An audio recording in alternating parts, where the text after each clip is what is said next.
कि चाइना ने यहाँ पे कहा था कि हम हर घर को 300 रुपया या 500 रुपया आप महीने का दे दें, अनलिमिटेड आप बिजली इस्तेमाल करें, कोई लोड शेडिंग नहीं होगी, एसी चलाएं जो मर्जी चलाएं, 500 रुपया हम, लेकिन हम चोरी नहीं होने देंगे, हम अपने हिसाब किताब से आपको देंगे। लेकिन वो किसी ने अडॉप्ट नहीं किया। उन्होंने अपने मुल्क में बहुत सी खुशहालियाँ दी हैं, काम किए हैं, और सबसे मेन चीज़ है कि मुल्क में जब किसान खुशहाल होता है तो सब कुछ ही ठीक चलती है। अस्सलाम वालेकुम नाज़रीन, आप देख रहे हैं हम आवाज़ के साथ मैं हूँ आपकी होस्ट सहर नकीर। जी तो नाज़रीन, आज मैं आप सबको एक वीडियो दिखाऊंगी, उसके बारे में काउंटर सवाल करूंगी कि आखिर ये कौन सी कंट्री है। तो आइए अब आपको वीडियो दिखाती हूँ और जानती हूँ उनसे कि आखिर ये कौन सी वीडियो है। तो मैं चलिए आवाम से बात कर। बेसिकली हमने बात इस पे करनी है कि इंडिया में इलेक्शन स्टार्ट होने वाले हैं, ठीक है जी।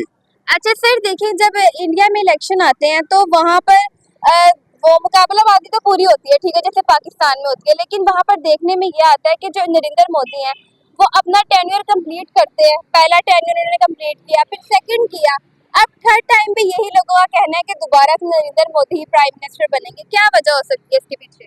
इसकी वजह ये है कि वहाँ पे जमहूरियत है।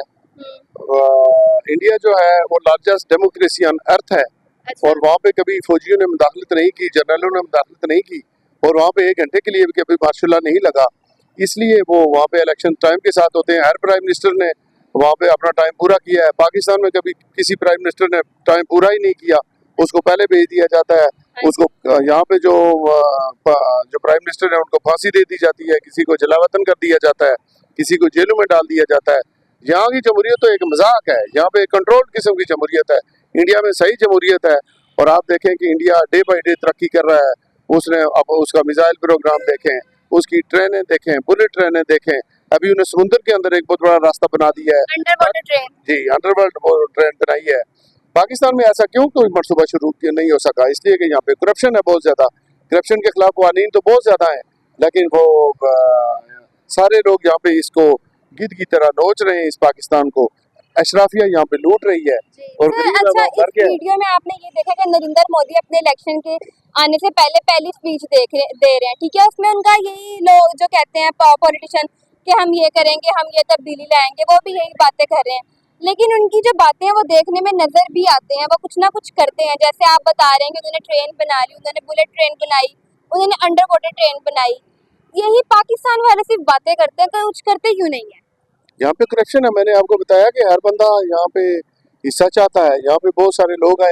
एक बात आपने भी सुनी होगी कि चाइना ने यहाँ पे कहा था कि हम हर घर को 300 रुपया या 500 रुपया आप महीने का दे दें, अनलिमिटेड आप बिजली इस्तेमाल करें, कोई लोड शेडिंग नहीं होगी, एसी चलाएं जो मर्जी चलाएं, 500 रुपया हम, लेकिन हम चोरी नहीं होने देंगे, हम अपने हिसाब किताब से आपको देंगे। लेकिन वो किसी ने अडॉप्ट नहीं किया।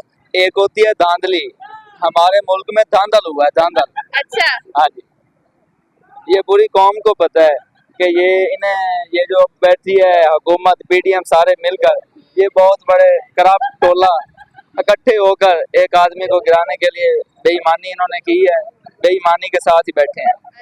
अच्छा, यही अब इंडिया में इलेक्शन होने वाले हैं। अगर उनकी बात करें तो उनके जो प्राइम मिनिस्टर थे नरेंद्र मोदी साहब, ठीक है, वो पहले भी वही बने, उसके बाद दूसरे साल में भी वही बने उनके प्राइम मिनिस्टर, अब तीसरा साल है। क्या लग रहा है कि अब भी वही बनेगा या अब चेंज हो जाएगा? उन्होंने अपने मुल्क में बहुत सी खुशहालियाँ दी हैं, काम किए हैं, और सबसे मेन चीज़ है कि मुल्क में जब किसान खुशहाल होता है तो सब कुछ ही ठीक चलती है। उनके मुल्क में बड़ा निज़ाम है, नब्ज़ो ज़ब्त चल रही है, इसी वजह से वो कामयाब हैं। अच्छा, अगर हम बात करें अगर स्पीच की, जो इलेक्शन होने से पहले जो भी पॉलिटिशियन करते हैं स्पीच, यही नरेंद्र मोदी ने एक स्पीच किया, उसमें वो कह रहे हैं कि मैं मुल्क के अंदर ये तब्दीली लाऊंगा, इतनी महंगाई कम कर दूंगा, ये तब्दीली लाऊंगा, ठीक है। वो अगर कोई बात कह भी रहे हैं तो वो उस पर अमल तो करते हैं। नजर आ रहा है कि उनके वो कोई बात पे अमल कर रहे हैं कि नहीं? नहीं, वो जो बात करते हैं वही करते हैं, उसी की वजह से वो कामयाब हैं। तीसरी बार अगर बनेंगे या चौथी दफा तो यही चीज है। हमारे पास जो जरदारी भागता है, नवाज शरीफ आ गया, नवाज शरीफ गया तो मौलाना फजल रहमान आ गया, ऐसे बार यही कर रहे हैं। अच्छा, कौम को यानी कि किसी और को न्यू आने का मौका नहीं मिल रहा? नहीं मिल रहा, बिल्कुल नहीं मिल रहा। अच्छा, अगर यहाँ पाकिस्तान में कोई पॉलिटिशियन अगर कोई बात करता है कि मैं ये चेंज लाऊंगा, मैं इतनी महंगाई कम करूंगा, अमल उस पर कुछ नहीं करते बल्कि और डबल हो जाती है। लेकिन इमरान खान के दौर में महंगाई बहुत थी, लेकिन अल्लाह ताला का करम ऐसा था कि पूरा मुल्क खुशहाल था, गरीब अमीर किसान सब खुशहाल थे। और अब जो इन्होंने महंगाई अगर तोड़ी भी है तो किसी काम की नहीं, मुल्क का बहरान की तरफ गामजन है। अच्छा अच्छा, अगर हम बात करें दोनों मुल्कों की, दोनों मुल्क एक साथ आजाद हुए हैं, ठीक है, ये तो मानते हो ना? जी मानते हैं। लेकिन वो तरक्की में इतना आगे निकल गए, हम इतना पीछे क्यों हैं?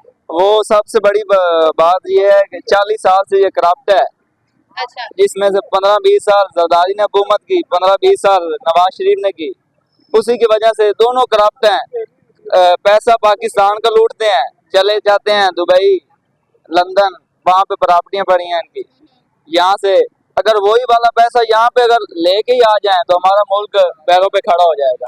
क्या लग रहा है कि अब इंडिया में जो इलेक्शन हो रहे हैं कौन जीतेगा, किसके जीतने का चांस है? जीतेगा जी, नरेंद्र मोदी जीतेगा जी। कंफर्म है? हाँ जी, अगर हार गया फिर? 90% जीतेगा।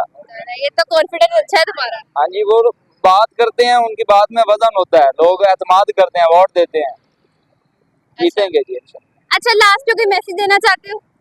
मैसेज यही है कि हमारे मुल्क में तो किसान का इन्होंने बेड़ा गर्क कर दिया है। इंडिया में किसान बहुत खुशहाल है, बहुत ज्यादा खुशहाल है। अच्छा इसी की वजह से वो नरेंद्र मोदी कामयाब होता है।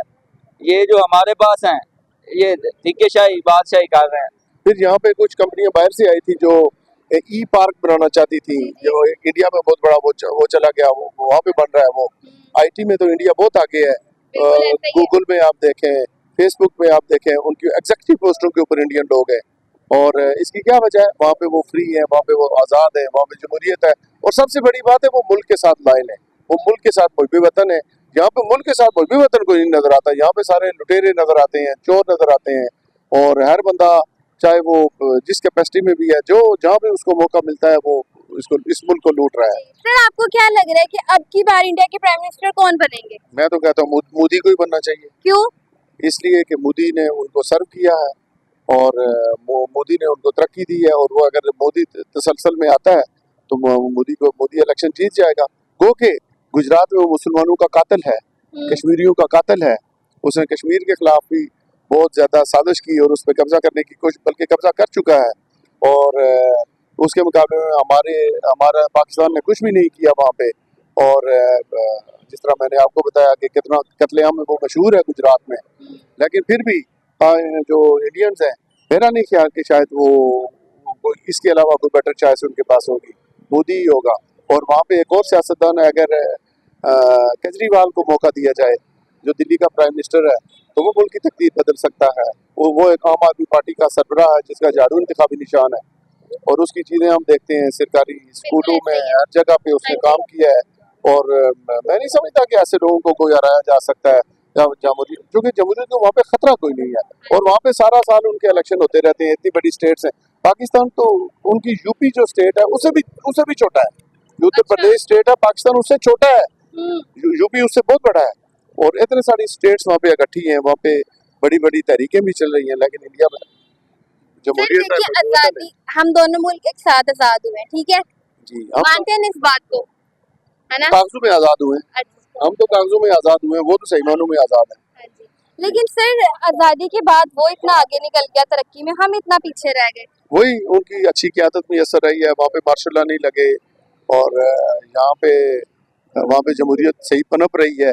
और हर 5 साल के बाद उनका प्राइम मिनिस्टर चेंज होता है और वहाँ पे तसलसल के साथ इलेक्शन होते हैं और लोग अपने नुमाइंदे जो उनके सामने लेके आते हैं। लास्ट पे आप कोई मैसेज देना चाहेंगे? यही देना चाहेंगे, मैसेज यही मैं देना चाहूँगा कि यहाँ पे जो पाकिस्तानी अशराफिया है ये अपनी मुराद को विड्रॉ करे और यहाँ पे गरीब आदमी को जिंदा रहने का हक दे। यहाँ पे बिजली गैस को जो बिल आ रहे हैं उससे आवाम को निजात दिलाई जाए और उसका नॉमिनल कम से कम वो किए जाए। अब मैं कश्मीरी जो अवाम है उनको मैं ख़राज तहसीन पेश करता हूँ कि आपके साथ ही आज़ाद कश्मीर है, वहाँ पे एक आम लोगों की तहरीक चली है, उसने बिजली का यूनिट 3 रुपए करवा दिया है। वहाँ पे बिजली का यूनिट 3 रुपए है। और यहाँ पे जो पंजाब के लोग हैं, मैं नहीं समझता कि पंजाब के लोगों के अंदर कभी कोई बगावत उठेगी, क्योंकि जो पंजाबी है वो सोया हुआ है। और पंजाबी की ये तारीख है कि वो हर आने वाले को खुश आमदीद कहता है और इसलिए वो रिवोल्ट कोई वो बगावत नहीं कर सकते। ये मैं इनको कहता भी हूँ और सामने भी कहता हूँ। और मैं इनसे तवक्कुह करता हूँ कि हम कश्मीरियों से कुछ सबक सीखें और यहाँ के आप जब तक आप खुद नहीं उठेंगे कोई नहीं उठेगा। यहाँ पे बड़े बड़े काम होने वाले हैं। यहाँ पे ताजर है वो करप्ट है, यहाँ पे कसाई है वो करप्ट है, सब्जी वाला वो करप्ट है, कोई ऑफिसर है वो सिर्फ तो करप्शन के पैसे लेते हैं, रिश्वत के पैसे लेते हैं, काम की तो तनख्वाह की उन्हें कोई परवाह नहीं है। कोई भी यानी महकमा जहाँ पे करप्शन से खाली नहीं। जी तो नाज़रीन, मैं उम्मीद करती हूँ आपको मेरा आज का प्रोग्राम अच्छा लगा होगा। मैं मिलती हूँ आपके साथ अगले प्रोग्राम के साथ, तब तक के लिए आप सबसे अल्लाह हाफ़िज़।